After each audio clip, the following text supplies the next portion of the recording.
Gracias, Jesús. Buenos días, hermanos. Que el Señor los continúe bendiciendo en esta mañana. Y al final es así. Nos damos cuenta que Jesús es suficiente. Que Jesús es todo lo que nosotros necesitamos. Amén. Y no lo decimos por decir. Al final nos damos cuenta. Porque quizá probamos cosas, vamos por aquí, por allá, buscando muchas veces llenar ese vacío del corazón, ese vacío que tiene el ser humano, porque el ser humano tiene un vacío que siempre busca, necesita siempre cosas nuevas y siempre necesita ponerse objetivos, y cuando llega ahí, que uno piensa, bueno, cuando alcance esto, eso sí, esto me dará plenitud, esto es lo que yo quiero, lo que deseo, ahora dejo todo para esto. Y luego cuando alcanzamos esto, luego nos damos cuenta que el vacío sigue y necesitamos otra cosa. Y así nos pasamos toda la vida dando vueltas y al final ese vacío no se llena. Y no se llena este vacío porque, hermano, nosotros somos espirituales. Hay una parte en nosotros espiritual que solamente lo puede llenar Jesús. Lo eterno. Y esto es lo que tú vas buscando y lo que yo voy buscando. Y a veces no encontramos y no necesitamos, como necesitamos encontrarnos, necesitamos algo. Y ese algo es lo eterno. Ese algo se llama Jesús. Y esto es lo que necesitas. Y esto es lo que yo necesito. Amén. Bendito Dios, porque esto es la plenitud. Gracias, bendito Dios.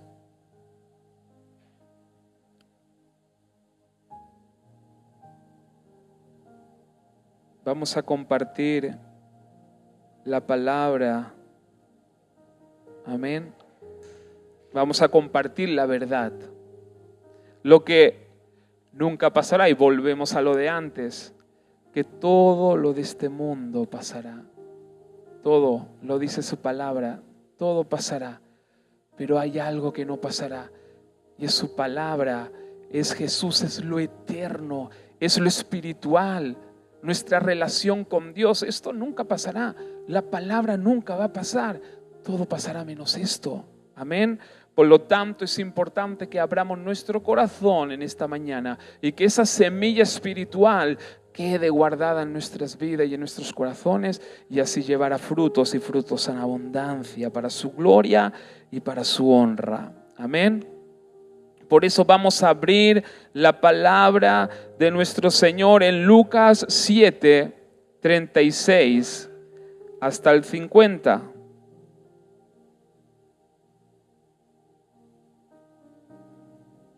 Lucas,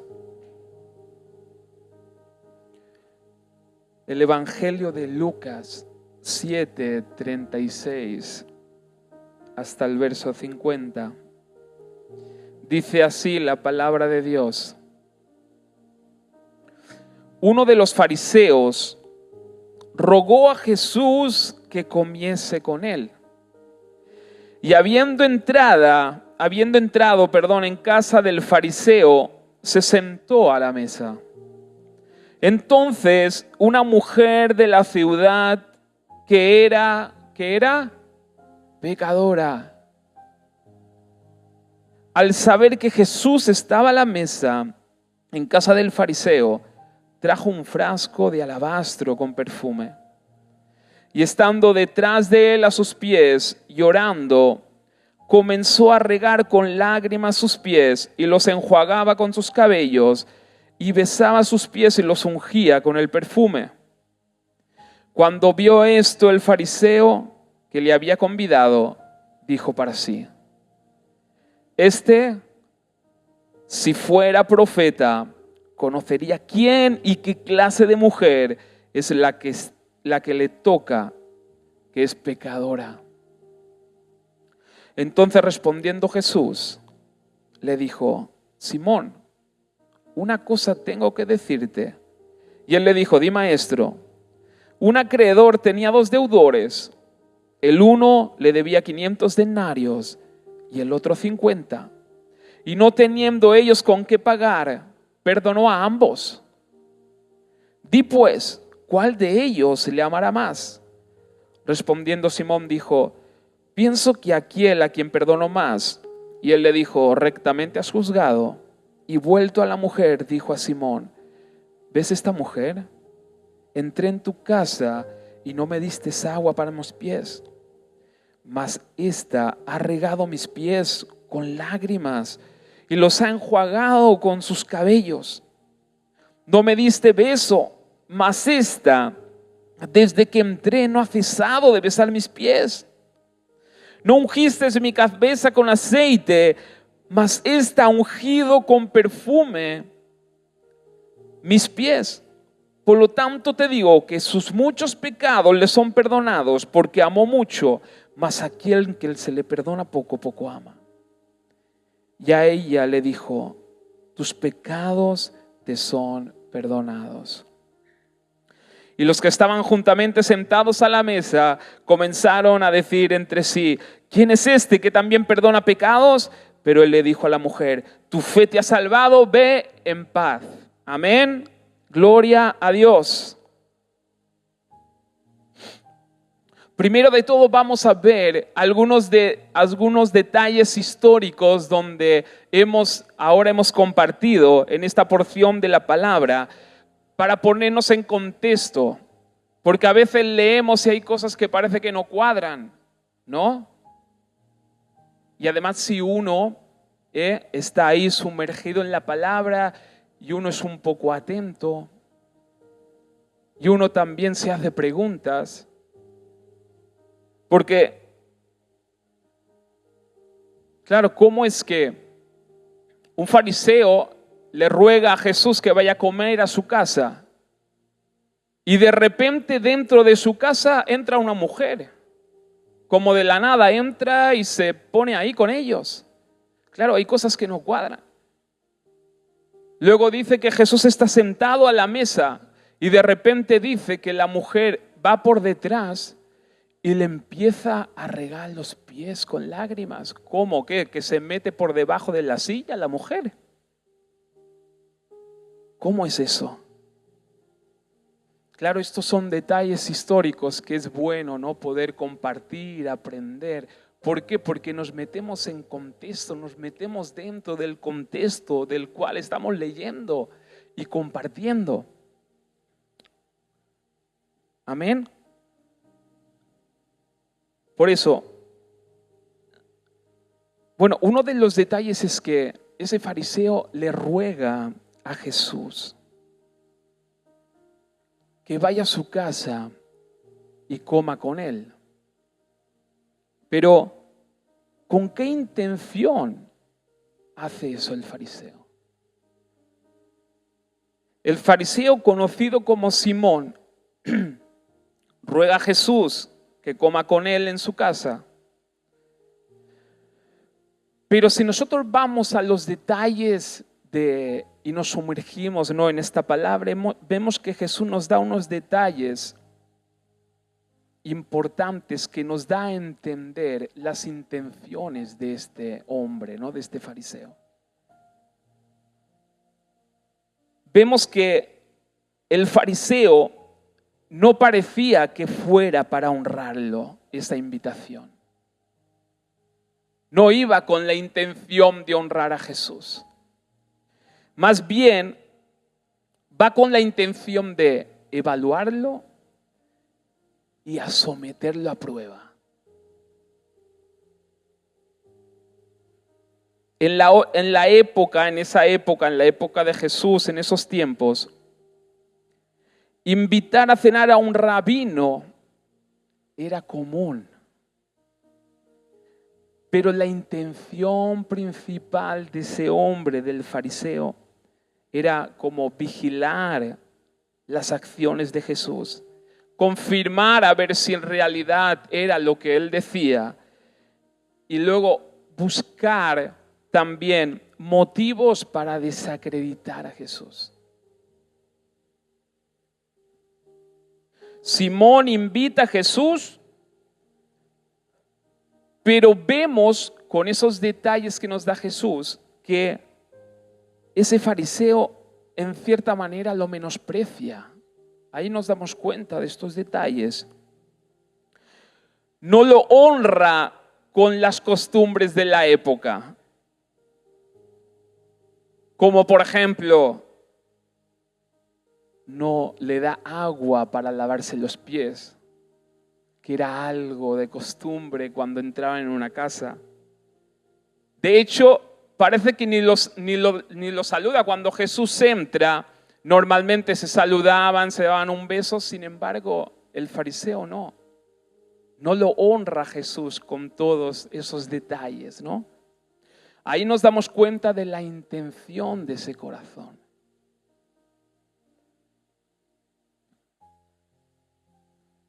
Otro detalle que hemos dicho: ¿cómo es que una mujer del pueblo entra dentro de la casa de ese hombre? De repente entra.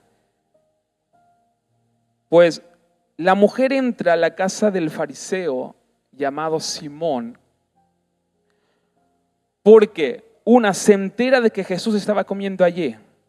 Pero resulta que en aquella época, en el Medio Oriente, las comidas de los maestros religiosos solían ser eventos más públicos, ¿eh? Es decir, que la gente de afuera tenía permitido poder entrar. ¿Por qué? Porque era como un ambiente donde se sentaban a la mesa y donde compartían cosas que el pueblo podía escuchar, ¿no? Y era como un tiempo donde podían compartir, pero también supuestamente aprender, ¿vale? Y el concepto de hospitalidad abierta permitía que otras personas entraran al patio a escuchar, ¿vale? Por eso entendemos que esa mujer pudo entrar en ese lugar, porque por costumbre era un tiempo donde se podía compartir y podían ir entrando y estar ahí escuchando.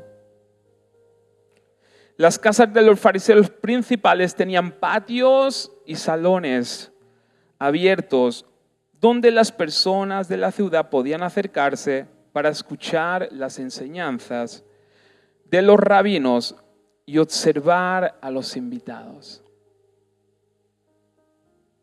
La mujer conocida en la ciudad por ser pecadora, por ese motivo pudo acceder, pudo entrar sin ser invitada. Pero la intención del corazón de esa mujer era ir a buscar a Jesús. Ir a buscar a Jesús. Poder acercarse a Jesús.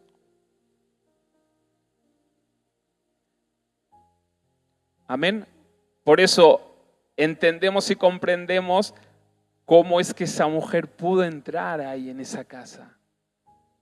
Bendito Dios. Pero luego hay otro detalle, dice que Jesús se sentó a la mesa. Pero resulta que antes la costumbre no era sentarse a la mesa como nos sentamos nosotros, porque las sillas no eran las sillas como hoy en día. Claro, nosotros cuando leemos esto pensamos que Jesús sentó en una mesa así, sentado así con una silla como esta, como las nuestras. Pero no era así. De hecho, si nosotros la palabra original del griego sentó es cataclino, ¿vale? Cataclino, que esto es reclinarse. Por lo tanto, ¿cómo se sentaban en aquella época? Dice que estaba reclinado en la mesa, con los pies extendidos hacia afuera de la mesa, alejados de la mesa. Lo que por eso permitió que la mujer se acercara directamente por detrás y se postrara a sus pies para derramar el perfume y llorar. Y para que nos hagamos una imagen, a ver, ¿puedes poner la imagen, Juan?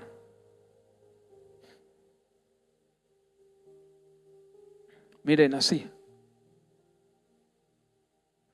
En una mesa en U. Lo tenían por costumbre, era así, una mesa en forma de U, y todos se sentaban, se recostaban, no se sentaban, se recostaban a la mesa para poder compartir.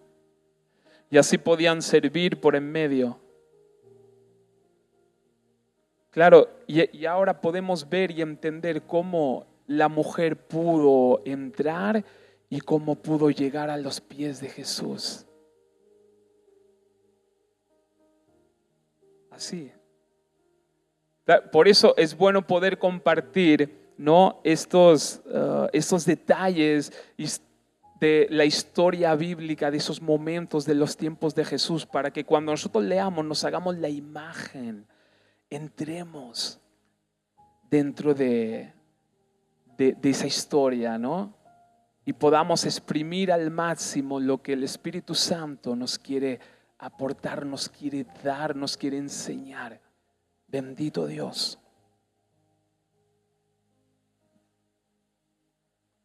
Luego hay otra imagen, pero bueno, es muy parecida, pero también para que se vea, ¿no? Así como se sentaba Jesús con los discípulos. ¿La tenemos, Juan?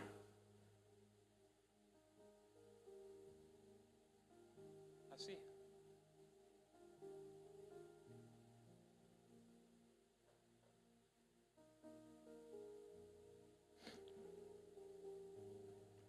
Gloria a Dios. Pero vamos a ir al punto principal. El punto principal de, bueno, que el Señor habló a mi corazón de esta historia. Y el punto principal es algo que es necesario que se hable. Es algo necesario que se hable. ¿Saben cuál es? El pecado. Pero que se hable desde el punto de vista de la palabra. Amén. Porque muchas veces tenemos nuestra mente distorsionada, y siento mucho decirle, pero por la religión, por lo que hemos escuchado, por lo que nos han enseñado. ¿Y qué sabemos si nos han enseñado de una forma distorsionada, desde un punto de vista donde un hombre le enseñó a otro, el otro le enseñó a otro, el otro le enseñó a otro, y luego me llegó a mí? Pero pasó por diferentes seres humanos. Pero el que nos tiene que hablar y dirigir en nuestras vidas como cristianos es la palabra de Dios. Es su palabra. Amén. Y debemos tener claro que nosotros, cuando buscamos de Dios, cuando buscamos del Evangelio, nosotros tenemos que ir a la palabra. Tenemos que escuchar, sí, a los seres humanos, a los pastores, a los líderes que el Señor ha puesto a nuestro lado. Pero también cuando nosotros escuchamos una enseñanza, una prédica, nosotros tenemos que ir a la palabra de Dios y escudriñar si esto que me han hablado es en realidad la palabra de Dios. Amén. Y esto es bíblico, lo vemos en Hechos. Hay un pueblo que le predicaron el Evangelio y ellos fueron a la palabra de Dios para ver si esto que le habían enseñado, si realmente provenía de parte de Dios y de la Biblia. Y esto es lo que nosotros tenemos que hacer. Porque luego, al cabo de unos años, nos damos cuenta de que cuán equivocados estamos. Y las veces que he predicado y he querido enseñar y no lo he hecho conforme a la palabra de Dios, sino conforme a lo que yo creía que era la verdad, porque yo confié en un ser humano, por muy ungido que digan que esté. Amén. Y yo quiero decirte que en Cristo Jesús todos somos iguales. Y tiene lógica. Y aparte es que así no nos equivocamos.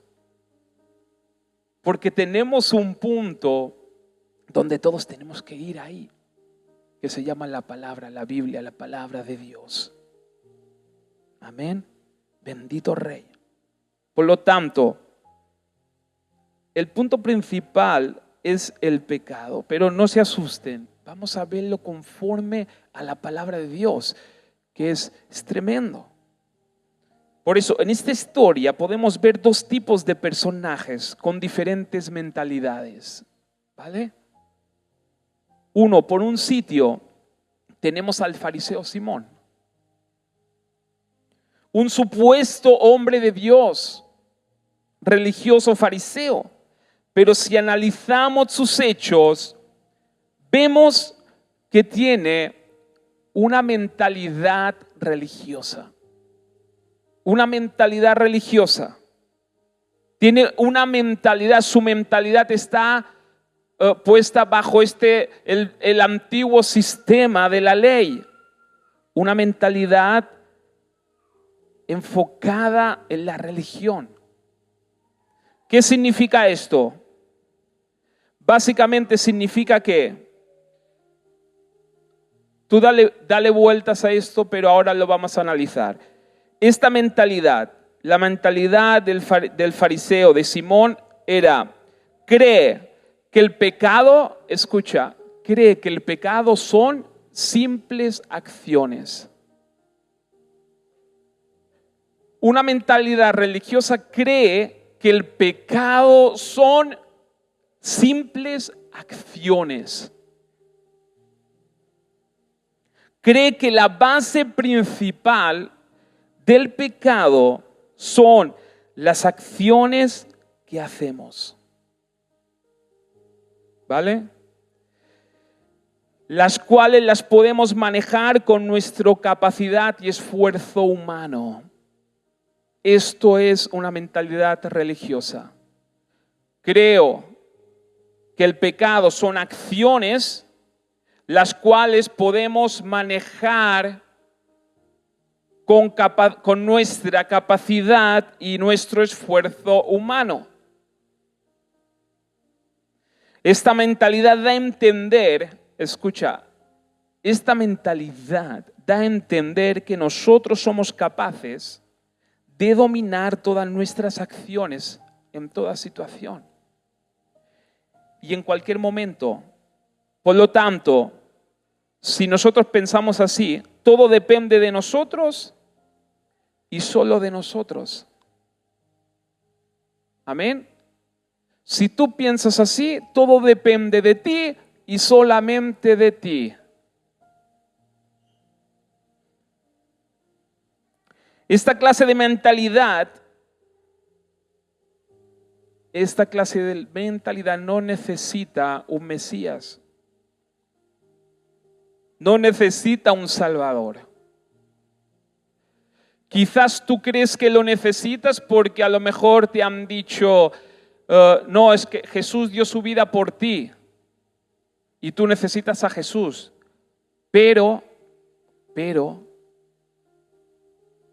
al creer que el pecado son acciones que yo puedo controlar, ya sí, pienso que dependo de Jesús, pero al final depende de mí. Y si depende de mí, yo ya no necesito un Mesías y un Salvador. Porque su sistema, al creer que el pecado solo es cuestión de dominar nuestras acciones, no necesitamos a nadie, solamente nos necesitamos a nosotros. Depende de nosotros. La mentalidad de Simón el fariseo era que todo dependía de él y todo dependía del ser humano, cada uno dependía de sí mismo. Por eso Simón el fariseo no busca honrar a Jesús. En el fondo, como hemos visto, su intención es desmentirlo y humillarlo. El único Mesías y Salvador de Simón es su ego. Por lo tanto, depende únicamente de su ego. Amén. Características de esta clase de mentalidad. Si nosotros tenemos esta clase de mentalidad, las características son orgullo. Aunque nosotros digamos que no, en el fondo, cuando dependemos de nuestro ego, en el fondo el orgullo es lo que nos maneja. Egoísmo, ego, yo. Tengo difícil perdonar a los demás. Autoadoración, me adoro a mí mismo.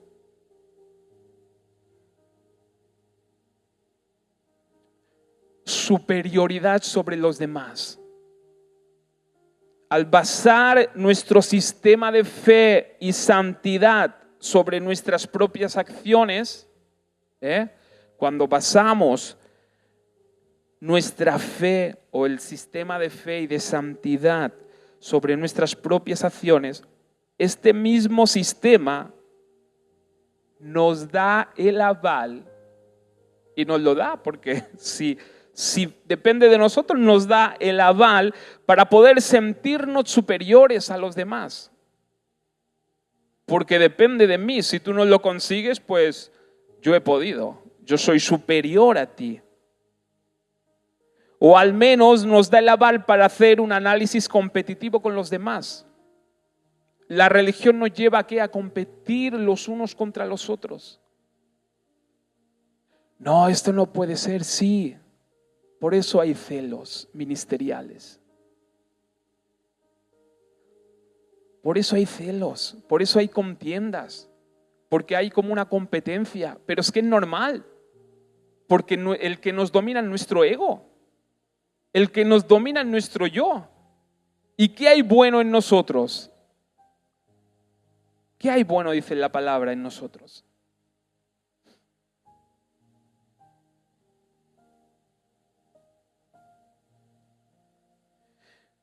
Y pasa algo, si nosotros tenemos esta mentalidad, nos pasa lo siguiente. Si consigo dominar ciertas áreas de mis acciones, que supuestamente lo llamamos pecados, si nosotros conseguimos dominar estas áreas, me sentiré superior a los demás, a los que no pueden, o a los que les cuesta, o los que han fallado, los que han cometido errores. Yo me sentiré superior a los demás. Ahora bien, si no logro conseguir dominar mis acciones, me sentiré inferior a los demás y frustrado. Esto sí depende todo de mí. Pero ojo, con esta clase de mentalidad religiosa, muchas veces la frustración de ver que fallo en ciertas acciones y según el estatus que uno tenga, nos lleva a ser hipócritas y querer fingir lo que en realidad no somos. Y esto es terrible. Y tú me dirás, no, pero sí, yo te voy a decir. Porque es así. Es así. Porque nuestra humanidad es débil. Somos débiles. Y cuando tenemos un cierto estatus y tenemos una mentalidad religiosa, nos convertimos en hipócritas. Y fingimos lo que no somos. ¿Por qué? Porque tenemos que dar ejemplo y tenemos que ser santos supuestamente delante de los demás. Y nos convierte en hipócritas. Y esto es lo que le pasó a los religiosos y a los fariseos. Jesús lo llamó, nos convertimos en lo que Jesús llamó sepulcros blanqueados. que por el exterior queremos ser blanquitos y bien pintados, pero por dentro somos sepulcros de muerte.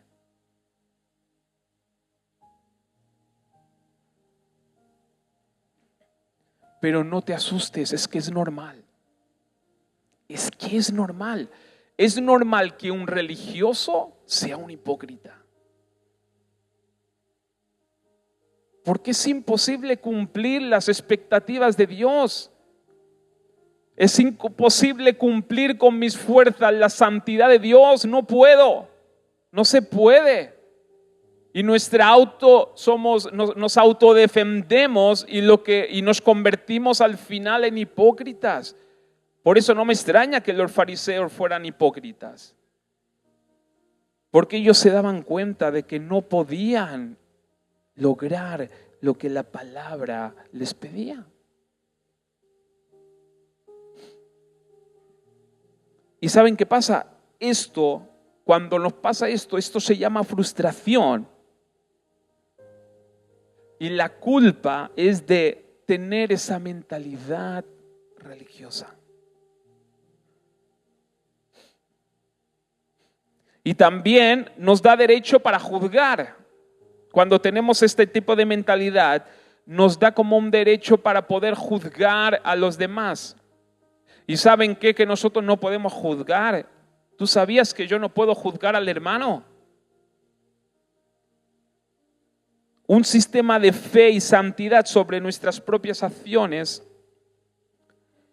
También, cuando nosotros creemos que funciona de esta manera, también nos avala con el derecho de juzgar a los que creemos que no accionan correctamente.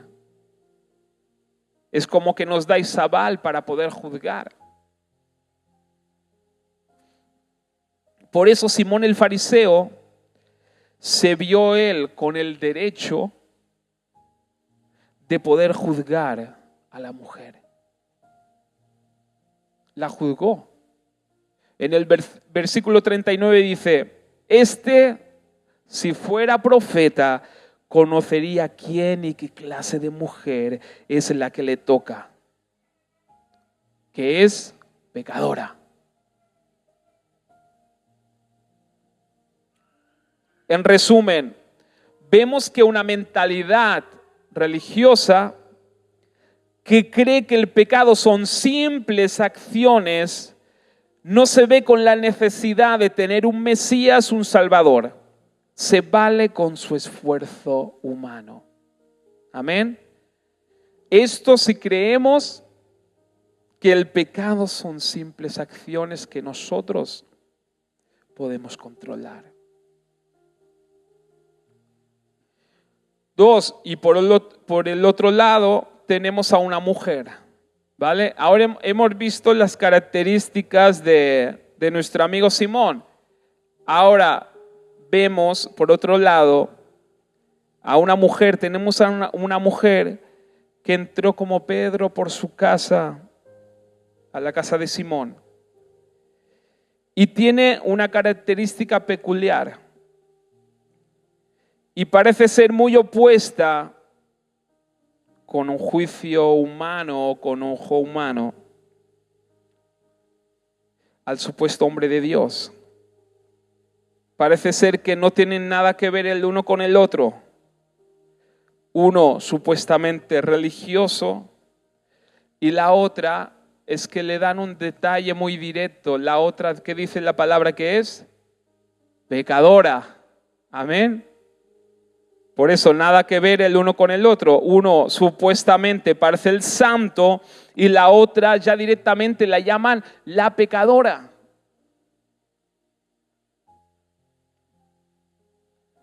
Si analizamos los hechos de esta mujer, nos damos cuenta que a diferencia de Simón, esa mujer tenía otro tipo de mentalidad.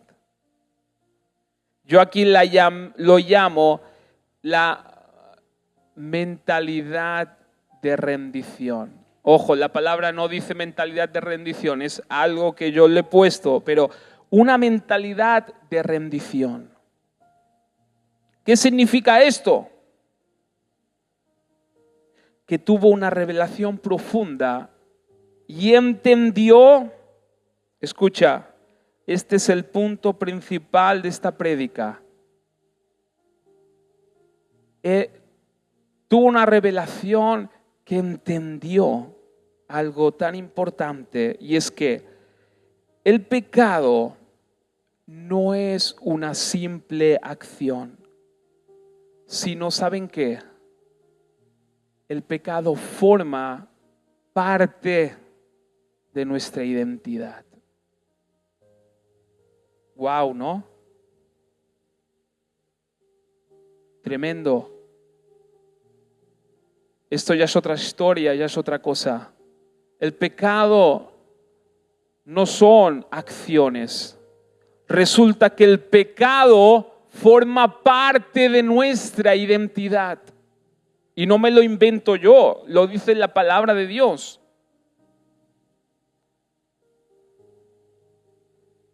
El problema del pecado no es la acción en sí. El problema del pecado es que forma parte de nuestra identidad caída. En una palabra, las malas acciones, las cuales llamamos pecado, son el mal fruto, para no decir el fruto, de la identidad caída que hemos heredado. Amén.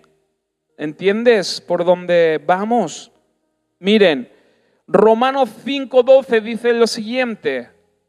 Dice, y esto es muy importante entenderlo. Amén. Romanos 5:12 dice, por tanto, como el pecado entró en el mundo, ¿por qué? Por un hombre. El pecado entró en el mundo por un hombre, y por el pecado la muerte. Así la muerte pasa a todos los hombres, por cuanto todos pecaron. Por lo tanto, el pecado entró por un hombre. Amén. Y entró a todo el mundo. Y para que nosotros entendamos, Adán, fíjate que Adán no le enseña a pecar a Caín. Adán no le da un libro de instrucciones a Caín de cómo pecar. Caín pecó como el fruto, el mal fruto de la herencia que heredó de sus padres, Adán y Eva. Por eso Caín peca. Por la herencia del pecado de sus padres. Y las acciones son el fruto de esa identidad que está en el ser humano.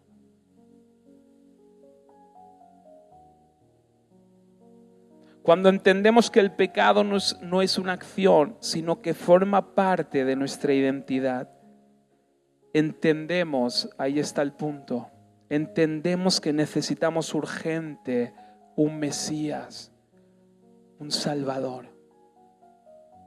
¿Saben por qué? Porque ya no depende de nuestras acciones. Es algo que hemos heredado, que nosotros no podemos hacer nada. Por mucho que nos esforcemos. Porque tú te vas a esforzar en acciones para poder mejorar, pero luego resulta que en otras vas a volver a fallar. Y cuando tengas unas controladas, luego te pasará con otras acciones. ¿Por qué? Porque nosotros equivocadamente pensamos que el pecado son las acciones, pero resulta que el pecado forma parte de nuestra identidad. Y no hay que tener temor de decir esto, porque es así.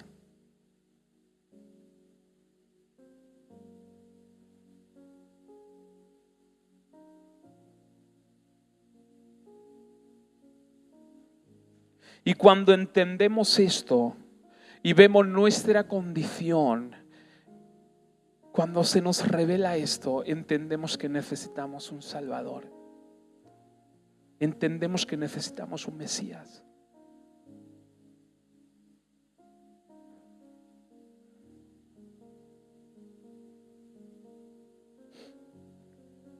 Ya no depende de nosotros y de nuestro esfuerzo humano. Cuando entendemos esto, ya no depende de nosotros, porque no podemos, es imposible. Es herencia. Al contrario, ya dejamos de depender de nuestro esfuerzo humano y ahora tenemos que depender de Jesús. Por lo tanto, ¿cuál es la solución al pecado? ¿Cuál sería la solución al pecado? Y aunque parezca mentira, aquí en esta historia, ¿saben quién nos enseña qué es lo mejor contra el pecado? Una mujer pecadora. Amén. Por eso dicen que el reino de Dios es el reino al revés. ¿Por qué? Porque no tiene lógica humana. Y esto es lo que a mí me enamoró de Jesús. Por lo tanto, ¿quién nos enseña qué debemos hacer con el pecado? Una mujer pecadora. Y no un fariseo supuestamente santo y que sabía mucho de la Torá.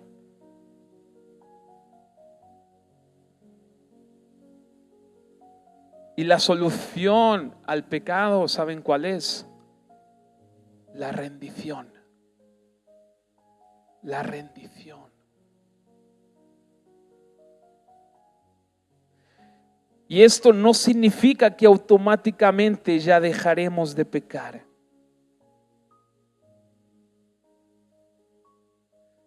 Pero nos rendimos a Jesús, nos rendimos a Dios, reconociendo nuestra condición para buscar ayuda y decirle: Señor, te necesito. Y esto no nos asegura que automáticamente dejemos de pecar, pero sí nos asegura algo mucho más poderoso. ¿Y saben qué es? Que ya somos perdonados. Porque en el versículo 48 Jesús le dijo, cuando ella se rindió, ella se rinde a Jesús, ella empieza a llorar. Porque entiende y conoce su condición y sabe que necesita a ese Salvador, a ese Mesías, y se postra delante de Jesús, detrás de Jesús. Y en el versículo 48 Jesús le dice, y a ella le dijo: tus pecados te son perdonados.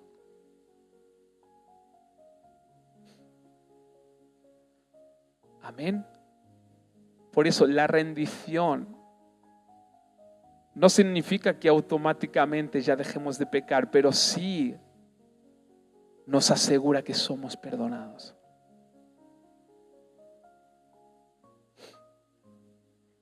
La rendición es ser consciente de que somos pecadores y necesitamos un Salvador. Necesitamos a Jesús. Dice en el verso 37, entonces una mujer de la ciudad que era pecadora, al saber que Jesús estaba a la mesa en casa de un fariseo, trajo un frasco de alabastro con perfume y estando detrás de él, a sus pies llorando, comenzó a regar con lágrimas sus pies y los enjuagaba con sus cabellos y besaba sus pies y los ungía con el perfume. Amén. Imagínense, ella sabiendo que la trataban como la pecadora, ella va y entra dentro de la casa del fariseo, entra dentro de la casa de Simón, da igual lo que me van a decir, yo lo que necesito es un Salvador, yo necesito postrarme a los pies de Cristo, yo necesito agradecerle a Jesús lo que Él ha hecho por mí. Yo tenía un problema que no tenía solución, pero ahora tengo la solución. Tengo a Cristo, el cual dio su vida por mí en la cruz.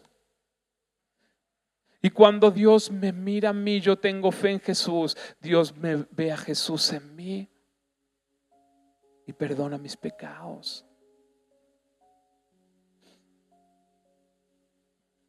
Amén.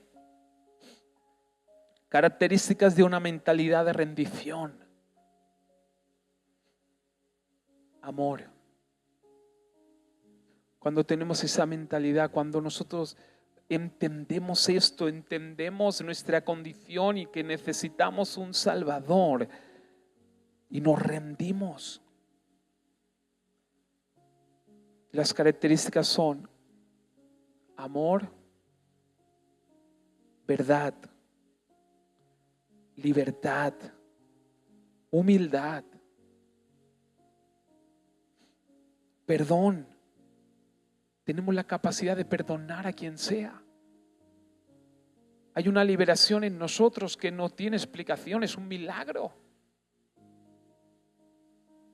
Adoración sincera a Dios, no adoración fingida como los religiosos, es una adoración sincera a Dios, con gratitud.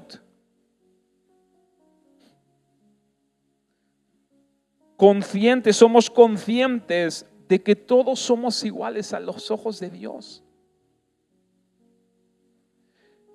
De que es posible que mi hermano tropezca y caiga y cometa algunas acciones erróneas. Pero ¿sabes qué? Yo no me voy a sentir superior a él, porque entiendo nuestra condición humana y nuestra herencia. ¿Y saben qué voy a hacer? Voy a intentar ayudarlo. No lo voy a hundir. No le voy a poner etiquetas. No lo voy a maldecir. Al contrario, lo voy a bendecir. Me voy a acercar. Le voy a levantar los brazos. Lo voy a animar y decirle, no te preocupes. Jesús pagó un alto precio por nosotros. Así que levántate y sigue caminando hacia adelante. Amén. Esto es una mentalidad de rendición. Por lo tanto, no tenemos derecho ni somos capaces de juzgar a los demás, porque la santidad no se trata de acciones sino de Jesús. Somos santos por medio de la fe y rendición a Cristo. Romanos 5 dice, en consecuencia, ya que hemos sido justificados mediante la fe, tenemos paz con Dios. ¿Por medio de quién? De nuestro Señor Jesús. También por medio de Él, mediante la fe, tenemos acceso a esta gracia, a este regalo inmerecido, en el cual nos mantenemos y deberíamos mantenernos firmes. Amén. Así que nos regocijamos de la esperanza de alcanzar la gloria de Dios. Fíjate cómo en estos versículos no habla de esfuerzo humano.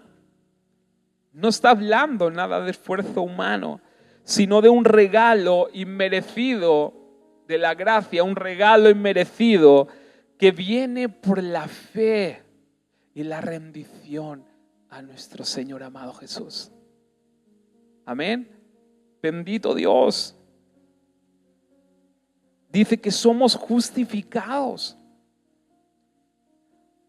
que somos santos y justificados delante de los ojos de nuestro Dios por el hecho de tener fe en nuestro Salvador, de rendirnos a nuestro Salvador y entender nuestra condición y ponerla delante de su presencia y decirle: Señor, te necesito y gracias por todo lo que has hecho por mí.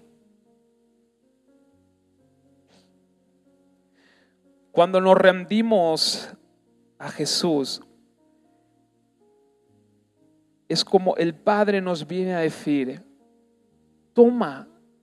Es decir, yo me rindo a Jesús y el Padre nos dice: toma este regalo, esta bendición, este perdón esta nueva vida es para ti, te pertenece. Amén. Bendito Dios por el hecho de tener fe en Jesús y por el hecho de rendirme a Jesús. El que tuvo esta revelación, y ya vamos terminando, pero quiero compartir este salmo que es maravilloso y que se trata del rey David. Y David tuvo esa revelación como la de esta mujer. Porque después de haber cometido unas muy malas acciones, porque David sí se equivocó, David tomó decisiones equivocadas y accionó muy mal, tuvo acciones malas, pero cuando entendió su condición, ¿saben qué hizo? David se rinde a Dios y expresó lo siguiente en el Salmo 51. Mira, escucha, Salmo 51. Escucha la revelación que tiene David de su condición. Dice: ten piedad de mí, oh Dios, conforme a tus misericordias, conforme a la multitud de tus piedades, borra mis rebeliones. Lávame más y más de mi maldad y límpiame de mi pecado, porque yo reconozco mis rebeliones. Y mi pecado está siempre delante de mí. Contra ti solo he pecado y he hecho lo malo delante de tus ojos, para que seas reconocido justo en tu palabra y he tenido por puro en tu juicio. Miren, el versículo 5 dice: he aquí, en maldad he sido formado y en pecado me concibió mi madre. Amén. Herencia e identidad. En maldad fui formado ya desde el vientre de mi madre. David entendió eso. He aquí tú amas la verdad en lo íntimo y en lo secreto me has hecho comprender sabiduría. Purifícame con hisopo y seré limpio. Lávame y seré más blanco que la nieve. Hazme oír gozo y alegría y requerirán los huesos que has abatido. Esconde tu rostro de mis pecados y borra todas mis maldades. Crea en mí, oh Dios, un corazón limpio y renueva un espíritu recto dentro de mí. No me eches de delante de ti y no quites de mí tu Santo Espíritu. Vuélveme el gozo de tu salvación y espíritu noble me sustente. Amén. Esto es un corazón que se da cuenta de su condición por las acciones y los errores que vemos en nuestra vida. Y nos damos cuenta de nuestra condición. Y un corazón que se rinde delante de Dios. Amén. Y va al único que le puede ayudar. Ojo, no nosotros a nosotros mismos, sino el único que nos puede ayudar. Amén. Que es nuestro Padre Celestial por medio de la obra de Jesucristo nuestro Señor. Amén. Y ya terminamos con esto. La conclusión es: cuando nosotros entendemos que el pecado no es una simple acción. Ojo, el pecado no es una simple acción, sino que forma parte de nuestra identidad. Pasamos del esfuerzo humano, que sería la ley, a la rendición a Cristo. Amén. Que es la gracia, un favor inmerecido. Bendito Dios. Por eso es importante entender eso. ¿Qué es el pecado? El pecado no es una acción, el pecado es la herencia que está en nuestras vidas. Lamentablemente es así. Pero esto es la verdad. Amén. Y la palabra lo dice, no hay ni uno bueno sobre la tierra. No hay ni uno bueno. Y que cuando tenemos esa revelación, cuando entendemos esto, nos lleva a necesitar a un Salvador, necesitar al Mesías, necesitar a Jesús, buscar a Jesús, depender de Jesús, entender que Jesús es nuestro todo. Aleluya. Y que en Él nada podemos hacer. Gloria a Dios. Dale toda la gloria al Señor. Gracias, Jesús. Gracias, Jesús. Gracias, Jesús. Gracias, Señor. Nos rendimos ante ti. Nos rendimos ante tu presencia, Señor. Amado Dios, entendemos, Señor, nuestra condición, Señor. Porque, Señor, salen malas acciones de nuestras vidas. Bendito Dios. Pero entendemos, Señor amado, que hay una herencia, Señor amado, bendito Dios, la cual, Señor amado, por medio de ti, bendito Rey, aleluya, somos santificados, somos nuevas criaturas, bendito Dios. Y como dice la palabra, Señor, lo viejo pasó y aquí todo es hecho nuevo. Por eso tú necesitas un corazón que se rinda y crea en ti. Y aquí estamos, Señor amado, inclinando nuestras vidas y nuestros corazones delante de tu presencia, Señor. Bendito Dios, porque te necesitamos. Gracias. Toda la gloria, toda la honra y toda la alabanza sea para ti, en el nombre de Jesús. Amén y amén. Gracias, Espíritu Santo. Amén.